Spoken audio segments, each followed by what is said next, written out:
Hello, hello.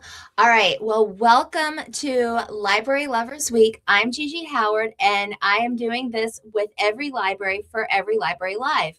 So this week, it's Valentine's Day. We are celebrating the joy of discovering your next great read at your library, whether it's an ebook, audiobook, or just a good old-fashioned book. Librarians want to help you connect with reading for fun, education, and for discovery. Every Library is the nation's political action committee dedicated to supporting libraries, librarians, and the freedom to read through advocacy and public policy. Every library wants to see a future where America's libraries are well funded and free from censorship. All week long, we're celebrating libraries with live conversations featuring best-selling and award-winning authors, which we're coming to you tonight with, and across all genres. Please join us this week as a donor or an activist at libraryloversweek.org. All right, and I'm so excited to be your guest host today. I'm the host of the podcast Drinks in the Library, where every week I interview a guest about their favorite book and we pair it with a drink. Find me wherever you get your podcast. Okay, let's get started. All right, first up, I'm welcoming Francine Prose. Francine is the author of 22 works of fiction, including The Vixen, Mr. Monkey, and the New York Times bestsellers Lovers at the Chameleon Club, Paris 1932, A Changed Man, and Blue Angel, which was a finalist for the National Book Award. Her nonfiction includes the modern classic Reading Like a Writer and the acclaimed memoir 1974, A Personal History.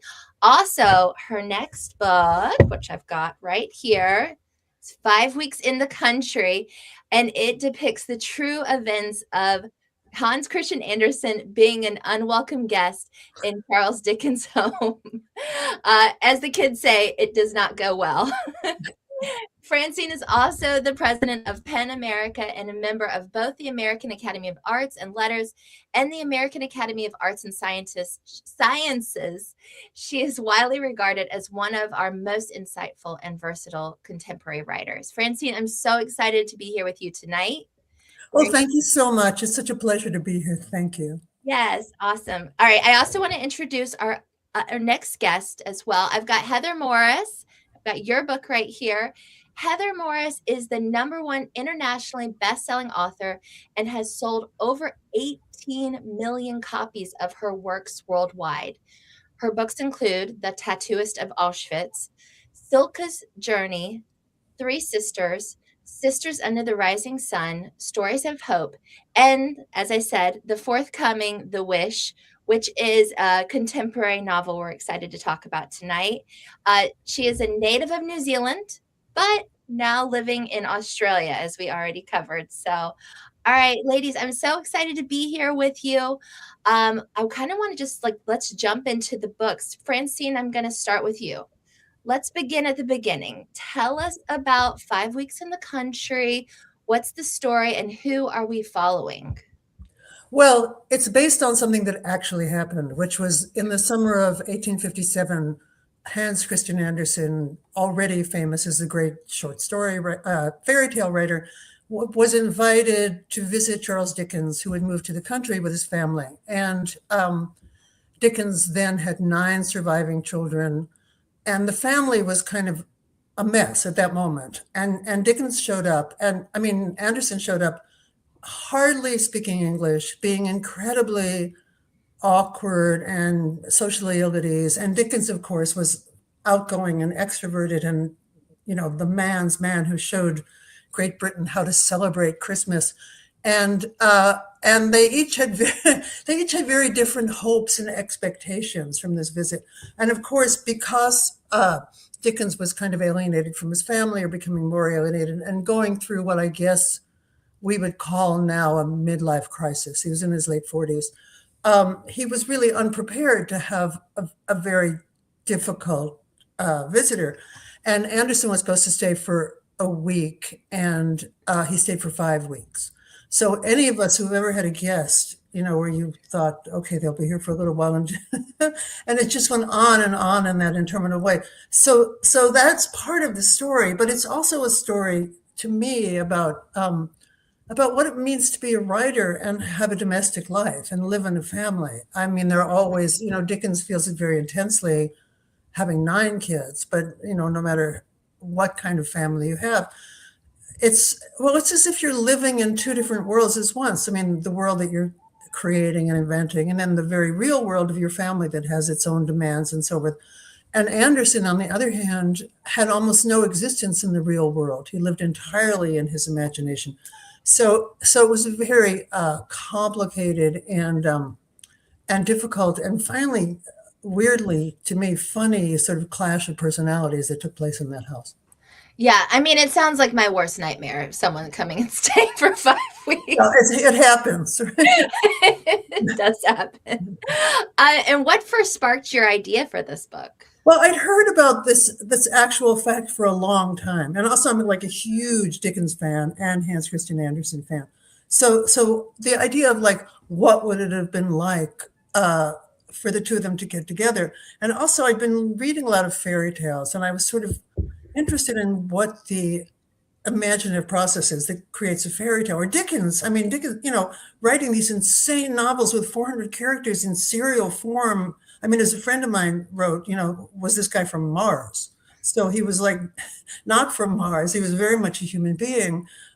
So these completely different approaches to the world, even though both of them were geniuses, they were both literary geniuses of a very different sort. So I'd always thought about that meeting and always thought I wanted to write about it. Oh, well, we're going to get more into it. I want to give Heather a chance to talk about The Wish, which is, like I said, it's a contemporary story. It's about a young girl who is having a terminal illness and a man that helps her along the way. So Heather, do a better job of walking us through the story. Oh, look, thank you. And Francine, lovely to hear about your story. It sounds amazing. A wonderful read. I will look for it. But thank you. Yeah, I did 4 historical novels, and I wrote my first novel, The Tattooist of Auschwitz, and I was 65 years of age and thought I just had these 1 or 2 books in me. And so after 4 historical fiction novels, I asked my publishers, I have a contemporary story that I actually wrote over 20 years ago, and it's just been sitting in my bottom drawer. Can I revisit it? And the background to the story, for over 20 years, I worked in a large public hospital in Australia. And it was what we call a cradle to the grave hospital, from obstetrics through to geriatrics. And I worked in the social work department. And during that time, I had years of having these incredible people come into my world. And I was there to help in any small way I could. And I'm talking about the young adults, the teenagers on a pediatric oncology ward. Mm. And The Wish is a composite of several of those incredible teenagers who I got to know and spend time with and their families, and the amazing organization, Make-A-Wish. Yeah. And how when you bring these 2 people together at the worst time in the lives of these patients, no parent wants to hear your child can make a wish. For us, it sounds like a dream. It's the worst thing they could be told. And I saw that play out many times. Mm. But what I also saw was and this one particular wish, which the book's based on, really happened. But over 20 years ago, it didn't happen in the same technical way as I've brought it forward, with the help of a son involved in the film business. It is, and this character, the main character, male character, really existed in the world that I worked in. A young computer nerd brought into this foreign environment, as I say, a pediatric oncology ward, to make a wish for a teenage girl. Wow. And that combination of those 2 meetings and the impact it has, not necessarily as much on the patient and her family, though her family and their growth wasn't played out incredibly, but it was on that young man, mm-hmm. a loner from the foster system, never knew the meaning of family, had no family, on the streets as a teenager. And but he had this brilliance and the wish he has to make for Jessie. Then the impact on everybody. Yeah. The hospital, the community, the friends. Yes, it's far-reaching. And I think a beautiful story of when two strangers meet. Yeah, and it sits so deeply, I think, in grief and loss. It feels honest. I think there's a line where she says, "Thank you for not asking him if I'm okay. I'm not, duh." And I Yeah. thought, when you're going through grief and someone asks that, it felt so real. What kind of responses have you been getting from readers who recognize themselves in that experience? Overwhelmingly supportive and amazing. And hearing people say, "You nailed it. I went through that. I know what you're writing about." And I guess if after 20 years, if I didn't learn something from these amazing people who I interacted with, then I wasn't doing my job properly. But I think of over that period of time and the many, many people I met that I understand a little Mm-hmm. about what these families are going through, but I can never understand it the way they do because I haven't been through it. And that's what I'm trying to get to readers. I want you to just be in their shoes a little bit and hope that you never are actually in their shoes. Mm-hmm. Yeah. Yeah. Is that your hope, that readers come away with the understanding of what that experience is like? Yes, and one of the incredible things that's happened is the number of people who've contacted me through Insta or Facebook have sent me messages saying how much they like the story or love the story, but they have then gone and they've made a donation to the Make a Wish Foundation in their country. Oh, That is love to incredible, hear and this. gosh, that absolutely gives me goosebumps just talking to you about it. Oh, that's awesome. What an impact. What a true impact. That's amazing. Mm. Francine, we're going to come back to our friends Charles Dickens and Hans Christian Andersen because we have to talk about the research you had to do for this story. What kind of like surprising things, was there anything especially wild or irresistible details you learned along the way? Well, I played around with history a bit. I mean, I'm pretending that what happened actually happened, or most of it. But in fact, for example, right after Anderson left, Dickens fell in love with an 18-year-old girl. I mean, Dickens Mm. was in his late 40s or that. So it was one of these, horrible. And then there was a divorce or separation with the wife that happened after the book ended, which was so awful that I thought if I put it in the book, no one will have any sympathy for Dickens at all. But right, even if you're writing about something that happened hundreds of years ago, there's a way in which you're using things, of course, from your own life and from your experience. So, for example, I would just make notes of like every time I felt that I'd like made a horrible social mistake, or that I like said the wrong thing at a party, or I had, blah, blah, and I would just give them all to Hans Christian Andersen so that he could make all of them in the course of the book. But I have to say the thing that made me happiest about writing the book. I mean, Anderson just has, he wants to be adopted by that family. He has no family. It's not enough to write The Little Mermaid and the Snow Queen, but you want a family. So, but it's horrible, and everything I says the wrong thing, and he befriends poor Mrs. Dickens, who's the worst person to befriend in that social situation. But in any case, at the end, he leaves rather unwillingly and goes back to Denmark, and he begins to write a short story. I mean, a fairy tale, and the fairy tale. I mean, I'm writing a fairy tale for Hans Christian Andersen in his voice, which is, challenging, believe me. But all the awful, embarrassing, awkward things that he's experienced get put into the story, of the fairy tale. And somehow, I mean, it's a story, it's partly about how you use these things from daily life. I mean, everything you've said wrong at a party, and somehow turned into this whole fictional world in which, well, you can relive it, not always happily, but nonetheless, you can give it to somebody else. Yes, so we're going to pass it on to him. He now owns those moments. Yeah.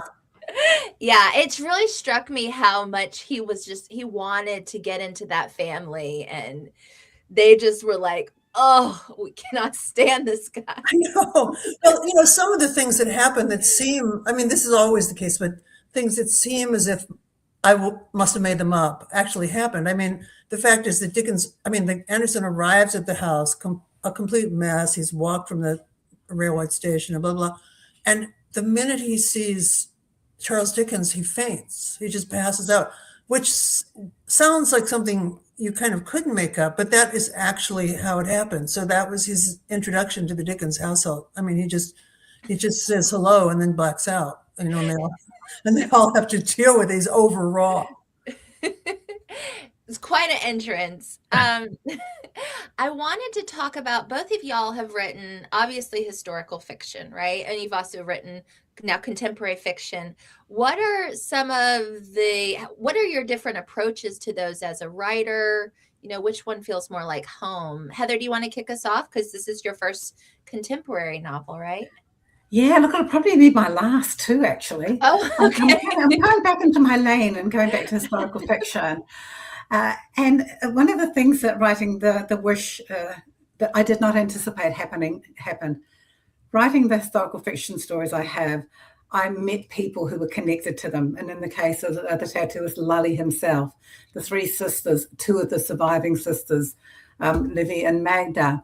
And so here I was, this person spending weeks, months, and years in some cases with Lully, getting to know these people and getting them to trust to tell me their stories.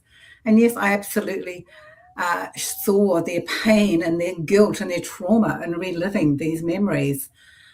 But when it came to writing The Wish, which in some ways was actually my story, I suddenly found myself remembering and reliving, and the faces of all those kids and their parents came back to me. And it was actually really, really distressing at times for me to write that story, because this was now my memory. And it reminded me that had I appreciated that when I was Lully, I think I did. I think that's why we got on for those 3 years, these last 3 years.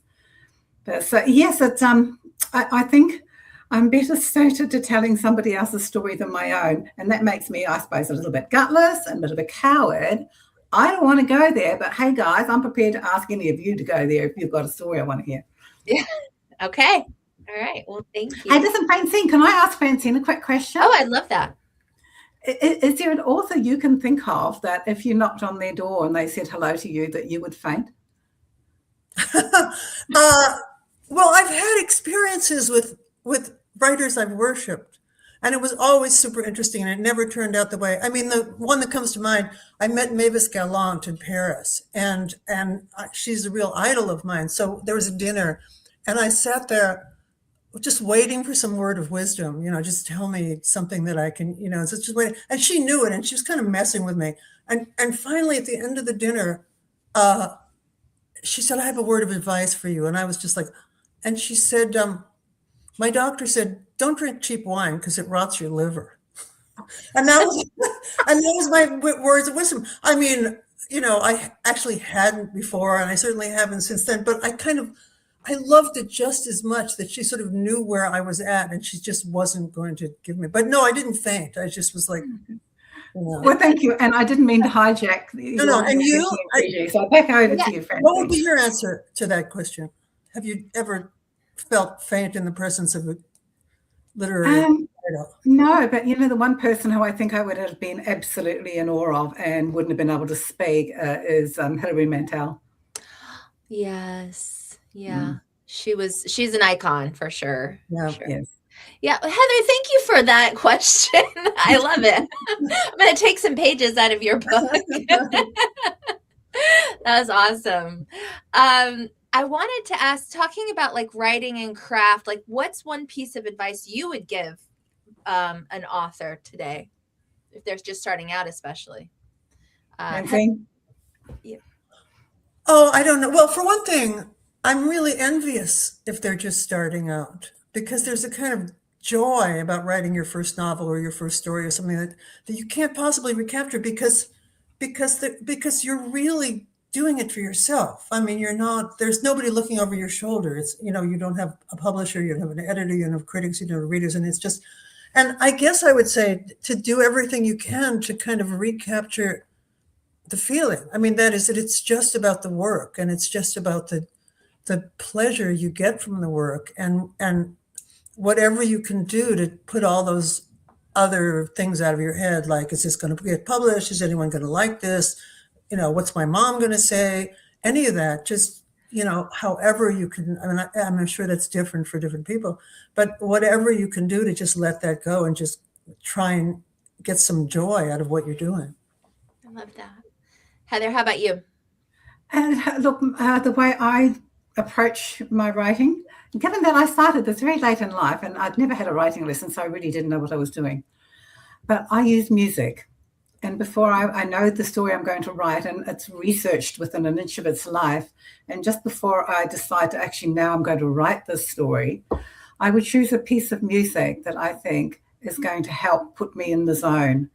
And every day when I sit down for a writing session, not a research, not making notes, but just to write, I will listen to my given piece of music, and it transports me in my head. Wow. And it gives me the purpose now to say that this is the purpose you're now here to do. You are in the zone now. And so I use music. Well, I love that. I also get inspired by music too. I wanted to ask, so I do drinks in the library where I ask readers to pair their favorite book with a drink. So we're going to go full stream of consciousness for y'all. Mm-hmm. But if you were going to pair your book with a drink, what would you pick and why? Who wants to go first? Oh, I know where I'm going with this because the night that Dickens and Anderson meet in London, at a dinner party in London, they both get insanely drunk. Yes. They're both drunks, which is why it doesn't even matter that Anderson doesn't speak English, or only a few words. They're communicating, which some of us have experienced. But anyway, but as far as what they drink, the hostess, who's kind of historical figure, asked Dickens to make the punch. So he takes like a bottle of rum, a bottle of claret, a bottle of wine, and just like dumps it all in the thing. And just people are just filling cup after cup. So I guess you could, I don't know what you call it, a rum punch. Maybe you would call it a rum punch. A punch. Punch. That would be the cocktail of the appropriate cocktail. All right, I love it. Heather, do you have one? Yeah, look, yes, and I hadn't planned this, but it came to mind straight away. And it would be a very nice Pinot Noir. And put in the fridge just for about half an hour. You take the chill off. I know red wines, so it shouldn't be. But mind you, it's stinking hot where I am, so we like it chilled a little bit. But it's that fabulous combination, like my story of the light and the dark, the grief, and all those loving, uplifting moments. And for me, a Pinot Noir is that beautiful blend of a nice white wine, having that light of approach to life, and the lovely robust Shiraz that I also like. And it's a nice in the middle of the ground. And I think the wish for me is a story that has those different elements of light and dark. All right. I mean, I put y'all on the spot with that and you nailed it. So thank you. So, all right. So while we're wrapping up, I want to take a chance to put a spotlight on you. What are you working on? Heather, you and I were talking before we got started. I know you've got a little something to share. What are you working on? Yes, look, it's been announced by the publishers. So it's my new novel. It's set in Paris, 1942. It is a true story. It has been given to me by the family of the young girl who's one of the key characters, who's now in the States, this family, and the family in France. And in 1942, a young 11-year-old Jewish girl, the night that the Gestapo raided her home to take her and the family and the other Jewish people in the building to Auschwitz, her mother told her to run. And amongst the mayhem and the chaos, she ran to the only person that she knew wasn't Jewish, and that was her piano teacher. Her piano teacher lived with her parents, and Andre and her parents took this 11-year-old girl in and hid her. And her life, she says, because I've got tapes from her as an elderly woman, was saved by the piano that her piano teacher had. And she used that piano every day to drown out the noise of the war, to drown out the noises in her head of having lost all her family, and then to find the light and the love and the music of now living with this family who were hiding her in plain sight. So the story has many layers to it. So the main story will be that time. But what her mother didn't know is that the piano teacher and her parents were very active senior members of the French resistance. And so they were putting their lives and also the young girl's life in every danger with their resistance work. They were ultimately caught, imprisoned.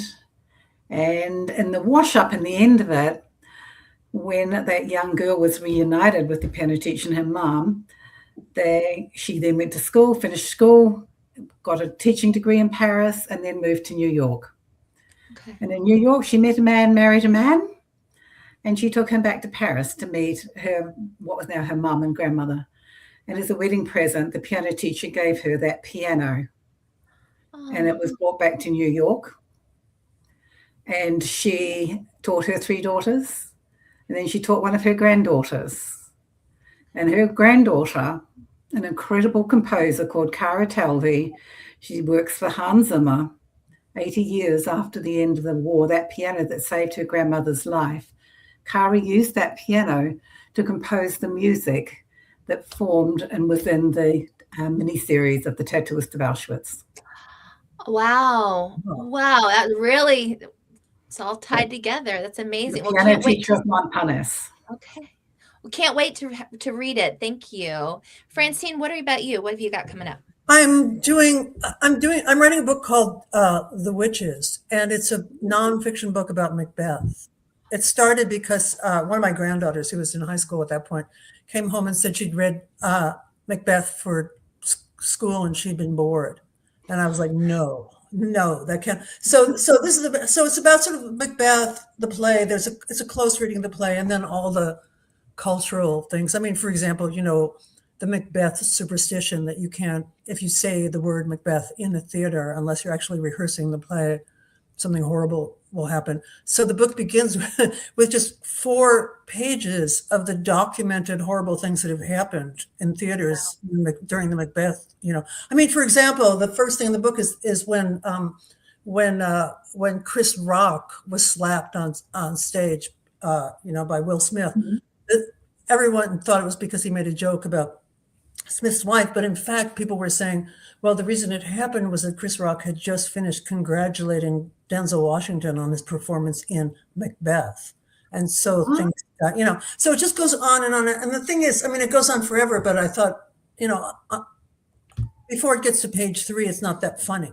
But as it just goes. So anyway, it's just about the whole, and it's hard because I don't really know that much about a lot of things. So right now I'm trying to figure out what happened in the century after Macbeth was written, because by the end of the 17th century, Macbeth was being performed with like a chorus of 50 dancing, singing witches. So how they got from 3 to 50 is sort of what I'm working on at the moment. Wow. Okay. Well, very exciting all around. All right, Heather and Francine, thank you so much for joining us tonight. This has been amazing. Everyone else, thanks for joining EveryLibrary Live for a Library Lovers Week. We hope that you'll tune in for the rest of our panels throughout the week on EveryLibrary's Facebook and YouTube pages. Check out Drinks in the Library wherever you get your podcasts. Also, if you, like I do, believe in strong libraries and access to books for everyone, please donate and support EveryLibrary's work at libraryloversweek.org. Thank you.